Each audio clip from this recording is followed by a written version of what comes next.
ಬಾಲಿವುಡ್ನ ಹಿರಿಯ ನಟ ಧರ್ಮೇಂದ್ರ ಅವರು ಸೋಮವಾರ ನಿಧನರಾಗಿದ್ದಾರೆ. ಉಸಿರಾಟದ ತೊಂದರೆಯಿಂದ ಮುಂಬೈನ ಬೀಚ್ ಕ್ಯಾಂಡಿ ಆಸ್ಪತ್ರೆಯಲ್ಲಿ ಚಿಕಿತ್ಸೆ ಪಡೆಯುತ್ತಿದ್ದ ಧರ್ಮೇಂದ್ರ ಅವರು ಇತ್ತೀಚೆಗೆ ಆಸ್ಪತ್ರೆಯಿಂದ ಬಿಡುಗಡೆಯಾಗಿ ಮನೆಗೆ ಮರಳಿದ್ದರು.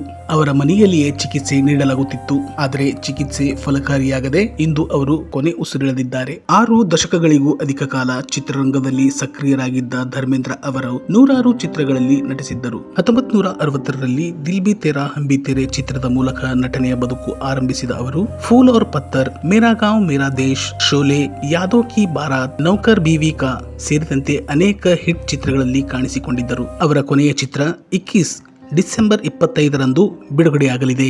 ಧರ್ಮೇಂದ್ರ ಅವರಿಗೆ 2012ರಲ್ಲಿ ಭಾರತ ಸರ್ಕಾರ ಪದ್ಮಭೂಷಣ ಪ್ರಶಸ್ತಿ ನೀಡಿ ಗೌರವಿಸಿತ್ತು. ಪಂಜಾಬ್ನ ಲುಧಿಯಾನಾದ ಹಳ್ಳಿಯೊಂದರಲ್ಲಿ ಜನಿಸಿದ ಧರ್ಮೇಂದ್ರ ಅವರು 19ನೇ ವಯಸ್ಸಿನಲ್ಲಿ ಪ್ರಕಾಶ್ ಕೌರ್ ಅವರನ್ನು ವಿವಾಹವಾಗಿದ್ದರು. ನಂತರ ನಟಿ ಹೇಮಾ ಮಾಲಿನಿ ಅವರನ್ನು ಪ್ರೀತಿಸಿ ಮದುವೆಯಾಗಿದ್ದರು.